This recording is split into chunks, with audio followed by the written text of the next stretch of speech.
dear viewer. Thank you so much for tuning in and being here at this time.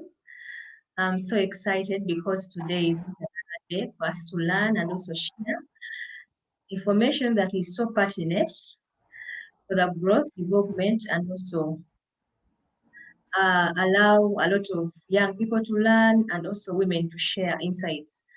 My name is Annette Nyonyintono, and I'm going to be moderating today's show. And we have a guest. Uh, I'll invite her to speak to you so that you can know who she is before we begin. And today, we are going to be speaking about gender-based violence and how it impacts women living with albinism. And I'm eager to learn because there is a lot that is said about specifically people that live with albinism. So I hope that everyone out there is as eager as I am so that we can learn together and be able to support our communities. Fiona, please speak to us and introduce yourself so that we can begin our show. You're most welcome. Thank you so much, Annette, and good afternoon to you all viewers. My name is Natava Fiona Nicole. I work with an organization called Albinism Umbrella. I'm a disability activist. Yes, and I'm a person with albinism. Yes, I work with Albinism Umbrella. This is an NGO uh, that was established to fight for the rights of persons with albinism in Uganda. Here it does this through research, partnership, and advocacy to see that persons with albinism have improved well-being and live a dignified life. Yeah, thank you so much.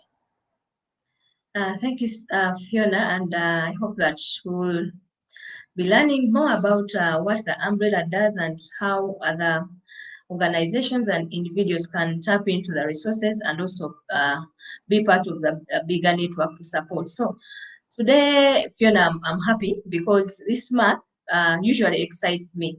It's a month that has a lot of things that we celebrate as women, and as I know that a lot of organizations and individuals that are aware know that this month, beginning the 25th of November to the 10th of December, we commemorate the 16 days of activism. And because it is such important, that is why we thought about the topic that we are going to be discussing today. So I want you to, first of all, share with our viewer out there about the 16 days of activism. You know, sometimes on the networks, platforms, and where information flows, people tend to see 16 days of activism to NGBV. But of course, sometimes they can't really fully understand what it is. So please share with us, what is it to celebrate or to commemorate the 16 days of activism, and what does it mean for activists, for organizations, and for individuals? Okay, thank you so much. But just to speak about the 16 days of activism, yes, these are the days that were like were launched by the UN to see that we fight the bad acts, that is the violence that is faced by women at large, girls and women at large. It's not only looking at persons with disabilities, but it looks at women and girls at large. Because basically we know that how women are seen in our societies, because they are seen as inferior, they are not able, they are under men in one or the other. So we've seen that women are being affected as much as possible in silence, and they do not have where to run to or who to run to, because the issues of power. We all know that men are the heads of a family. So at times in some of the society, women do not have a say. So with the 16 days of activism, these are the days that were brought up to see that they fight against the gender-based violence against women and girls. So this is where we bring in that the women and girls with disabilities, without disabilities, to say that we give them the platform to speak for themselves and also inspire others that are going through those different challenges and see how best they have overcome, so that other people can also overcome. Because many of the girls and women are really suffering down there, but they do not have the platforms. So these days are in place to see that they avail platforms to women and girls to speak up, and then yes, as in to showcase different talents that they have and abilities, so that we do away with the maybe the myths that around women and girls. Women are not able, women cannot speak, women cannot be heard, but women can do anything like any other person. So these days are really so important to us as women and girls in the world, so that to yeah to showcase what we have and also inspire those people that are there, and also pull up men to fight for us as well. Thank you. Yeah, that's really exciting and amazing. And I know that usually there is a theme that goes along with that day. Please share with us the theme for this year and what Okay. are we really looking at? Okay. Thank you so much. We have a commission. Okay, it's called a commission of. I don't remember that conference, but this. Let me. It's called. It's the conference that always happen every year, and it's for women. So the theme for this year is looking at like strengthening, enhancing diversity in action, empowering women with empowering women and girls to break society barriers and stereotypes. And we've seen very many times that women are really, as I said, they're really put down. They do not have. What do I say? There are some societies where do not allow women to work. So this theme today, it's really looking at strengthening women, enhancing diversity in action, and then also empowering them to break the society barriers. That's why I say, and then the stereotypes that are attached to women, because we've seen that very many societies have different like understanding about women, and then how a woman is defined in the different societies. So with this meet today, we are devising means to see that we break these barriers and have women how like avail women space to participate and then to speak up. Yeah, in none of them empowering them to speak up and inspire others. Yes, and I know that it's not about the organizations or the government. It's really about everyone. If you invest in a girl, invest in a sister, invest in any woman, you'll be really adding a lot to the struggle to support and also end violence against women. Yes, Fiona, I want us to dive into our conversation today because I want to confess that as a child, when I was growing up, I used to fear people living with albinism. I think because of a lot of myths that were associated around people with albinism and also things that we used to hear as children. And I know that uh, it is still going on because I've seen communities where there are a lot of things that are said. And today I am happy to learn. I'm eager to understand what really brings about albinism, first of all, because I think that is where it all begins for all the myths that I've had as a person associated on what exactly someone, like what happens for someone to really uh, be an albino, if that is the right word to use, but for people living with albinism. So please enlighten us. What really brings about this condition? Okay, yeah, thank you so much. That is where I always have my one shirt that I always put on on my time, where with a saying ask me about albinism. So yes, I know, and language is not innocent. And then we prefer to be called persons with albinism because we don't live with a condition.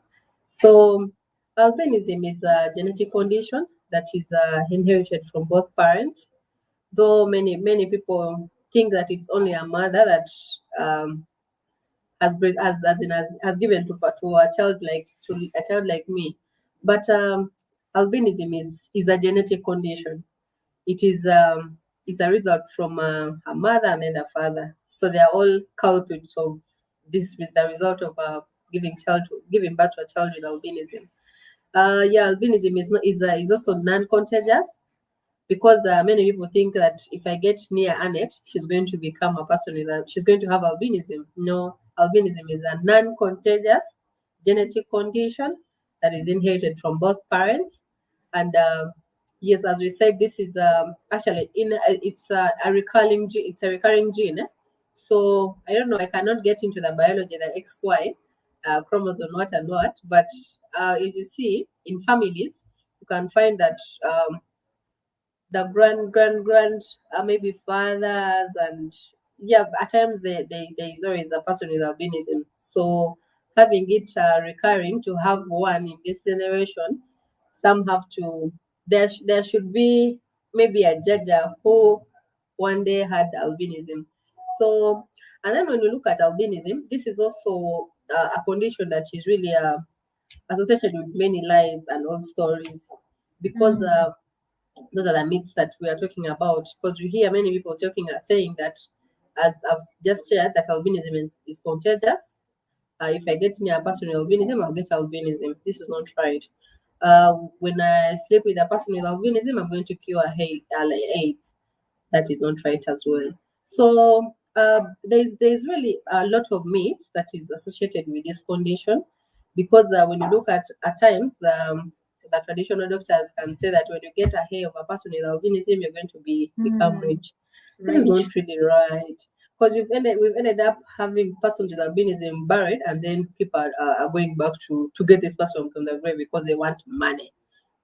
People, viewers, please, this is not right, and it is always good to know the truth and pass it on, because that is the only way we can learn and support each other. Because actually, not know a person not knowing does not mean that you're innocent, but if you get to know about something, there's a change that can be achieved. Yes, and I know that as you were speaking about the myths, you also mentioned some of the challenges that people with albinism face. But please, in depth, please share with us how persons with albinism are affected, especially when it comes to do with violence, gender-based violence, to be specific, because according to research, sometimes it's generalized to say women, a percentage of women face different types and forms of discrimination and abuse. But when we are speaking about women with albinism, what are the daily challenges that they face as they struggle to navigate around, getting, acquiring jobs, and also, getting justice and all that. Okay, I'll not say that we are so different. Like we are so different like any other person. Yes, various challenges that other women face, we also face, because yeah, previously, because this is a group that is really taken to be so vulnerable. Women have really given in themselves, as in sell what you have and then get what you don't have. So we've ended up, because of the ignorance, because within even our community where we serve, and the persons with albinism, people have ended up selling in what they have because they want what they don't have. So, and then that's why we've also found that many women with albinism have been victim to HIV/AIDS, because um, because of the ignorance that they have. And then that is why I also find that they've really given birth to like they've had so many unwanted pregnancies, because of such acts. And yes, because and when you look at this community, this is a community that really has is of low economic status, as in they come from very poor backgrounds. So in the hustle for maybe to attain to have income for themselves, to be able to look after themselves, we've really fallen victim of GBV, because many people have ended up using us in such scenarios. So with women with albinism, we really faced issues of GBV in regards to maybe looking for jobs, because of the myths that is still associated with us, as we are not able, when you get that their skin is so delicate, so I cannot do anything. Yeah, women with albinism have really been victim of HIV, sorry, GBV, because um, like the society does not really understand us. They fail to understand who we are, and then they are just taking up the myths that they have around the condition, and this has really taken us to be a victim of GBV. Though you also find that as any other woman, uh, like a woman can be left in a home alone because uh, okay, maybe let me just give you an example. There's a family that there's a family of maybe a lady is the person with albinism, was married to a gentleman who is not having albinism, but all this was with the power of, I have money. Is that the gentleman doesn't have money, but he wanted to get money from me. So after being having child with this person, and money is reducing, Not coming. so yes, not coming in as maybe as he thought before having me. So our women, as many women have been left fathers, the heads of our families, because of such situations. That's leaving us so much vulnerable in the community and victims of GBV. Yes, you mentioned that people many times think that you're delicate. Sometimes like you can't do things like any other person can do. Please also speak about, because I've heard that people with albinism require to have a special gel that they put on their bodies, and they're supposed to have it so that I think the sun doesn't really affect their skin. Is it really like a special need for people with albinism, or it's also a myth? I want you to speak about it because I've heard it so much, and that's how people think, and why they think that probably they are so delicate. Okay, to speak about that, okay, let me just maybe elaborate more of some of the challenges that persons with albinism face. Persons with albinism basically have, okay, like let me just say three major challenges, and that is issue of the health. Within the health, we have a challenge of the eyes. That is, when you look at a person with albinism eyes, they are never settled. They are shaking. So with that, it really means that I am short sighted. I cannot see things that are very far.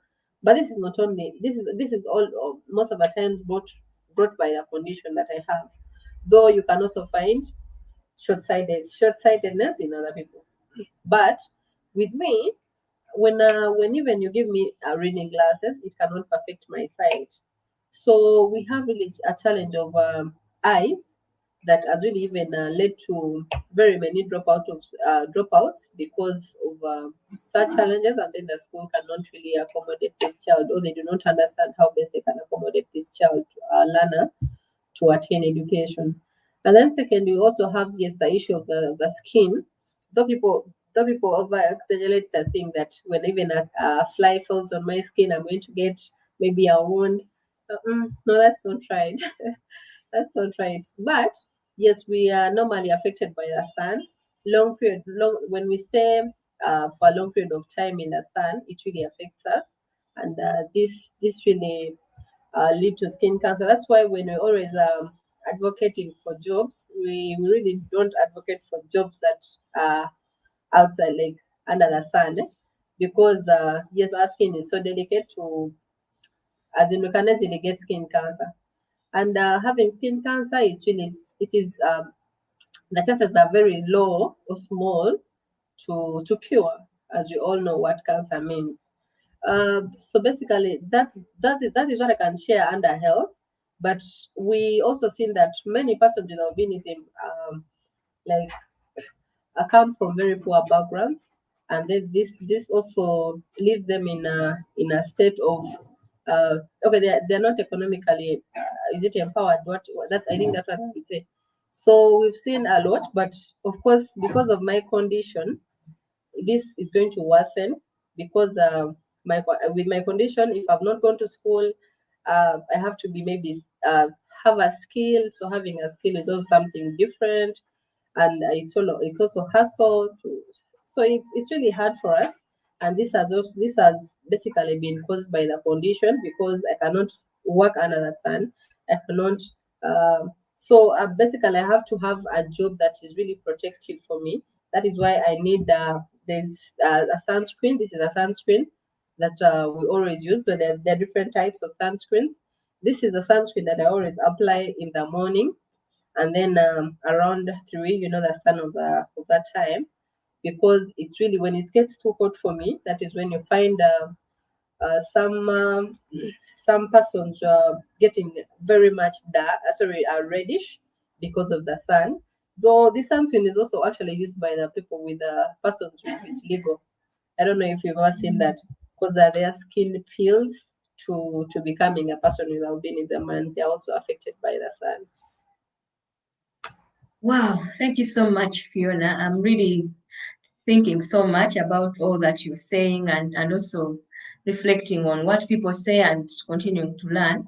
And for our viewer out there, this is the Women's Voice. And I want to appreciate you if you're still on watching and also learning. Please share this show. And you can go on our YouTube page and also our Facebook page and our handle, Twitter handle, and share for people to understand. I know that it's hard. I know that it's been hard for parents that wake up the next morning and and they have a child that has albinism. There is a lot to learn. There is a lot to prepare, and also a lot to learn in terms of supporting our communities. Because I know that sometimes I usually say we don't pay we don't really like pay anything, or we don't request to be what we are. We just wake up and you're short, you're tall, you're brown, you're dark like me. So it just happens. So when we speak about these issues, it is because we want the community to understand, to learn, and so that we can support each other, so that we can all live happy and also enjoy all the entitlements of life. And I know that Fiona, the albinism umbrella has done a lot.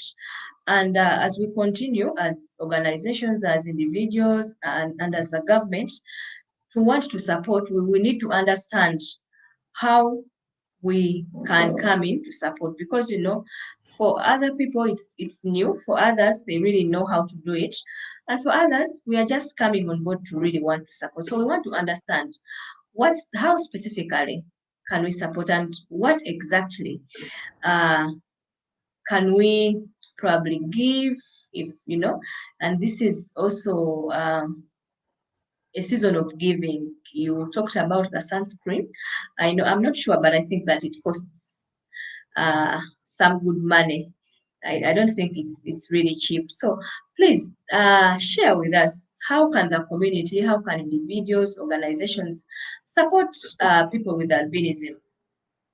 Yeah, thank you so much, Annette, for that question. Because I know together we can never work in silence, and we always need each other to be able to achieve. So, in as far as the support that we really need, as I said, this is a community that maybe is of low levels of literacy. So my ask to, maybe I cannot say that 100% persons with albinism have not gone to school, but my ask to employers out there is to employ persons with albinism. We do not need a lot. So as maybe people could say, I only need a large screen and then I can perform. So my ask is to maybe employers, and in a way of supporting persons with albinism, employ them, give them job. They have the capacity and the ability to perform like any other maybe employee who is not having that condition. So when we look at the community, it's as now, or as a viewers, it's as now that if you get to know what albinism is, and then you find something maybe in the community and it's the reverse, it's that's when I say know the truth and then pass it on. Be ambassadors for albinism. Pass on the information to the different people um, to understand and then to bridge that knowledge gap about the condition. In one or the other, that's when you can also achieve, because a lot of myths have really limited us to achieving a lot because people do not understand about the condition. And then that's when we also look at some teachers in schools and then parents. Parents have been really stigmatized, and then the person with albinism themselves, they've been stigmatized in the communities where they are because they are persons with albinism. So it's the support that I really want is do not discriminate these persons with albinism and then the parents as well, because that is when you find that there are many like family breakups because of this, and that's when you find the father is really as in the family is being discriminated to an extent of being pushed away from the community because they've given birth to a person with albinism. So do not discriminate these persons with albinism and their families, so that they also deserve a life to live like any other person. Then that's when I'll also call for as albinism umbrella.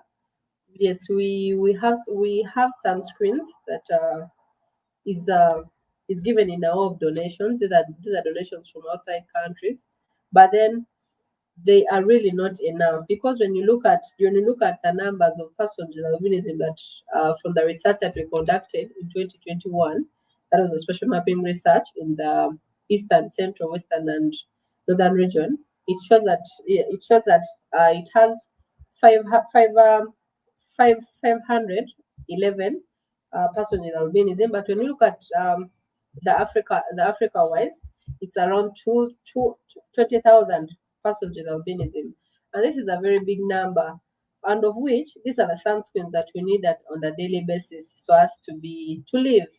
Because they're used as it's like a basic need. Without it, I cannot live. So these are the nations. Though we're also looking at what else can we do. So we are also yearning to produce sunscreens locally, to see that we have them available on market to do away with the donations, because we get one consignment higher, which is not really enough for that bigger number.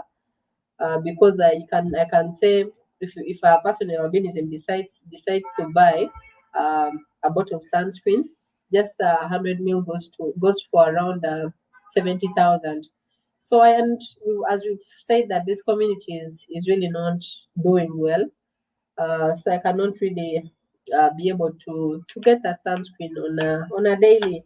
We've seen a percentage of 80% succumb of skin cancer because they cannot afford to buy that sunscreen. So there's really a lot, but in one or the other, the other thing that I really want to ask all the support that we really need is the person out there to be our ambassador for albinism. Yes, and in one or the other, I see that can also help us achieve a lot. Thank you. Thank you so much, Fiona. You were speaking about the sunscreen, and I was imagining during COVID. I think it was hard because everything was on a standstill, and I think that you had challenges with not accessing the sunscreens. Viewer, I think that you're learning as well, and also trying to think and look around. If you're looking to support people in this season of giving, you've had Fiona. There are people that in the villages that are unable to access the basic needs, like the sunscreen, because it's one of the things that they need on a daily. Fiona, where we operate from the Musoga region, I've seen a lot of persons with albinism. I don't know if it is the same elsewhere, but I think coming from the central, I see a difference between like the numbers of the people that are living with albinism here in the Busoga region. So I think that this topic is really suits well for the communities and the people that are willing to support. And also, I know that we cannot do everything, but as we speak, you're speaking about the challenges that people with albinism face in schools as they grow up, because when they're not supported as they're growing up, of course they'll face more challenges as adults, because I can imagine as if they're in school and they're not supported and they drop out, a lot of challenges will get them on their way, because automatically they will drop out and uh, get married at a tender age and also get pregnant. So if we support them as they grow, I know that there's a lot that we can save. There's a lot that we can do. And I wanted for you to speak more about the albinism umbrella in terms of the opportunities for other organizations to network, and also for special activities. I know that probably you do this work on a daily. What are those special programs that you have now that the people with albinism can tap into, but also other partners can come on board to support? Because I know that, as you said, we cannot really do everything alone. So I want you to give us a general picture of how these activities run, and if someone can be able to come in and support and also be part of the struggle to change, the better. So please share with us. Okay, thank you so much. So, as earlier said, we work through different thematic areas, and that is when I said we work through health. And with health, as Albinism umbrella, we try to conduct medical camps. These are camps that are bringing together different services with support from Mengo Hospital. We try to do eye checkups so that we see this as the two major challenges that I shared of the eye and the skin. So we give skin checkups and then the eye checkups, and then avail as some support that we can support. So maybe for further, if the condition is worse, then we can just refer the person to for further treatment. So as Albinism umbrella, we try to conduct those camps that have brought together different persons with albinism from different regions to see that we bring services closer to them. As we also see that many government hospitals are really maybe they are lacking some of the services that our people need. So, as Albinism umbrella, I know bring services closer to our people. We conduct these camps.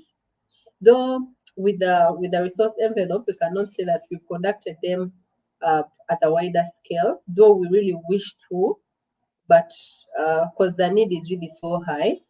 Uh, but with a small envelope that we had, we've tried to conduct them in a few spaces that we've tried to conduct them.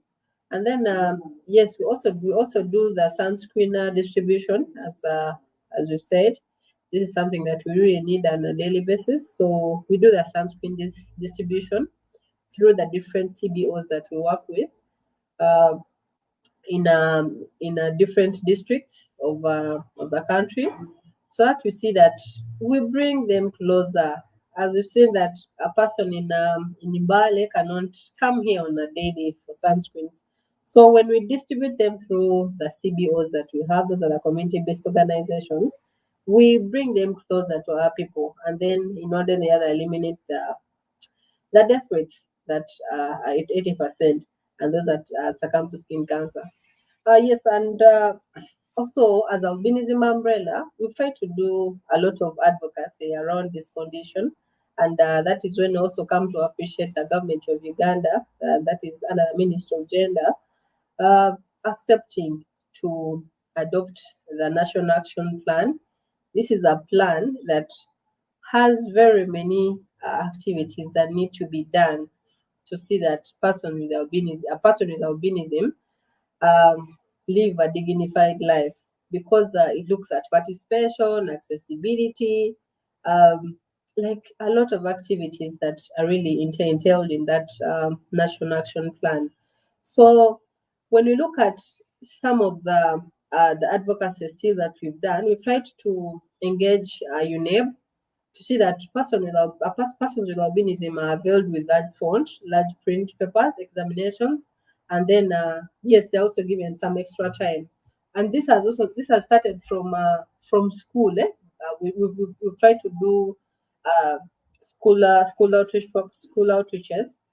programs in the different schools to see that we educate or we sensitize the teachers and the community at large on how best they can accommodate a learner with albinism. So that because we've seen that many dropouts have really happened, and this is really so alarming, and for economy now, because without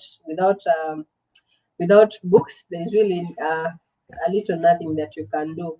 So we've done some school outreaches to see that we sensitize the communities, and yes, to sensitize the communities and the teachers at large, and also persons with albinism as well, to be able to ask for what they are entitled to, as into their rights. They have to know their rights in one or the other. So also as you also know, there are some persons with albinism that have failed to accept who they are. They do not know why they look like why they are looking the way they are. And So they in live one in of the denial. Yes. So in one or the others, Albinism Umbrella have also tried to do some trainings, and that is around self acceptance, self advocacy, to see that we we make them accept who they are, and then to be able to be self advocates of themselves. So because as you go, you cannot speak for me. They have to speak for themselves, because in one of the that's when the voice can be heard, and they understand themselves better than maybe a fellow who is not a person with albinism speaking for me.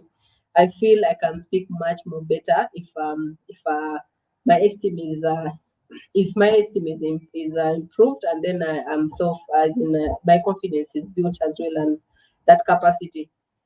So we've tried to do those trainings, the capacity building trainings, that is self awareness, self advocacy. We've tried to do mentorship and coaching, because we all know many persons with albinism have not gone to school, but they need some skills. They have the skills.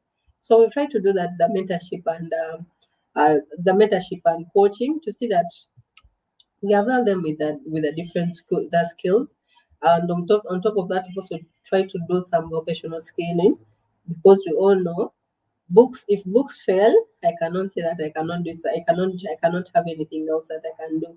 So we try to extend such trainings to them, so that they can also have like they can be economically empowered. So and also we've also tried to do as in take them through, they are called VSL, Village Saving Loans and Schemes, to see that they have that sense of saving, or they learn how to save, so that they can, yeah, they can develop themselves. Because we all know that if they don't have that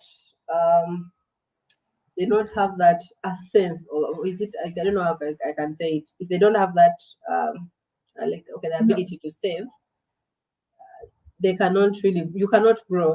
So we try to bring this closer to them. The village saving scheme, training them on how to save, what is its importance. So we really try to do a lot. Um, we also try to do the research that I've told you, because we all know that the government of Uganda can never, or anyone else can never work with someone who does not have numbers. They work with numbers. So we've tried to do that research around the country, though I cannot say that we looked at all the districts because of the resource envelope. So we try to know the numbers of persons with albinism so that we can know how many are we advocating for, what are their needs, what are the challenges that they're going through. So because with this data that we have, it has really helped us to back up, as in it has been a backup to the different advocacy that we are doing. And that is why also we have a lot of cry on some of the needs that persons with albinism, because it can never be enough. And that's why I also say that we can never work alone. We're always calling upon very many people to come and support, to see that we turn all that, we make all the unturned stones stand, and then we see that change. Um, and also bridge that knowledge gap around the condition. Thank you so much. Such amazing work. I've mentioned a lot of things that the umbrella does, and thank you so much for standing in there. I know it's sometimes hard, especially when you don't have a lot of resources. But thank you so much for standing in, and thank you so much for sharing with us today. We are so delighted that you accepted to be part of the Women's Voice. And for our viewer that has been watching, we are going to be concluding our show today. And as we still continue to run this campaign to the 16 days of activism, we will have another show running next week on Thursday, same time. So we'll also be speaking about GBV, but also seeing how our cultures can be positive around ending gender-based violence. Fiona, please say your last remarks before we conclude the show. Okay, thank you so much, Annette. It's really been a pleasure to be part of the show today. And I hope each one of you that has been viewing has been has been online to view all that has been communicated. I've learned a lot. Though we have more information on our website. We have a website and then a Facebook page under Albinism umbrella. So for any more information that you need to know about albinism, please visit our website. We have a lot for you to learn. And then also, when you want to refer any person with albinism, we have a line, a number that is 039 320 8405. It is 039 320 8405. So with that, you will be in touch with us, and we shall be able to avail any support that you really want. So with such words that I've said, please be ambassadors for albinism, because with you we can never lack, because we know when we are joined with you all, I see we have a stronger voice, and a stronger voice will be heard and change will be attained. Yeah, thank you so much. Thank you again, Fiona, and for our viewer, please tune in next week for more learning, and we can't go beyond this point. May God bless you. Thank you.